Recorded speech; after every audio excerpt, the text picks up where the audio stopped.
బసవరాజుకి MLA ticket రాకుండా చేసింది ఎవరో తెలుసుకోవడానికి సిద్ధు ఒక ఆర్టిస్ట్ని పిలిపించి అక్కడున్న కార్యకర్తతో ఆ అమ్మాయి పోలికలు చెప్తూ ఉండగా ఆర్టిస్ట్ బొమ్మ గీస్తాడు. అది తులసి బొమ్మ అవడంతో అందరూ తులసిని నిందిస్తూ ఉండగా కిచెన్లో ఉన్న తులసిని చెయ్యి పట్టుకొని హాల్లోకి లాక్కొచ్చి విసిరేస్తాడు సిద్ధు. తులసి టెన్షన్ పడుతూ అది కాదండి, నేను చెప్పేది ఒక్కసారి వినండి అని తులసి బ్రతిమిలాడుతూ ఉంటుంది.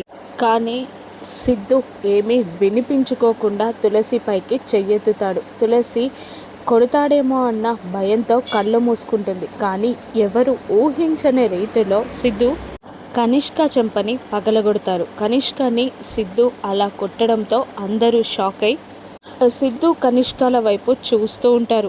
తులసి కూడా అయోమయంలో పడిపోతుంది. అప్పుడు బసవరాజు సిద్ధుని నిలదీస్తూ ఉంటాడు.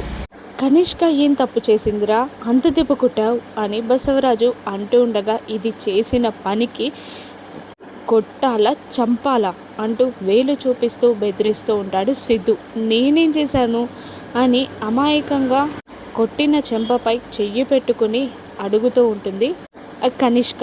సిద్ధు చెప్పడం మొదలు పెడతాడు. తను తీసుకొచ్చిన ఆర్టిస్ట్ని కనిష్క ఎవరూ లేని చోటుకి పిలిచి ఆ కార్యకర్త ఎవరి పోలికలు చెప్పినా సరే నువ్వు మాత్రం దీని ఫోటో వేయాలి అంటూ తులసి ఫోటోని చూపించి డబ్బులిస్తుంది కనిష్క.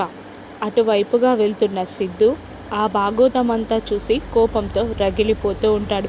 ఇదంతా చేసింది నువ్వేనే అని అంటూ కనిష్క పైన కోపంతో ఊగిపోతూ ఉంటాడు సిద్ధు.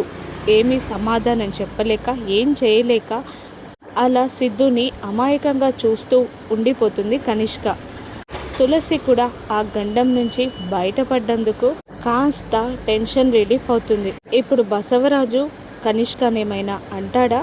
అసలు బసవరాజుకి ఎమ్మెల్యే టికెట్ రాకుండా చేసింది తులసి అన్న నిజం బయటపడితే సిద్ధు ఏం చేస్తాడు? రాను నెక్స్ట్ చూద్దాం. Thank you for watching.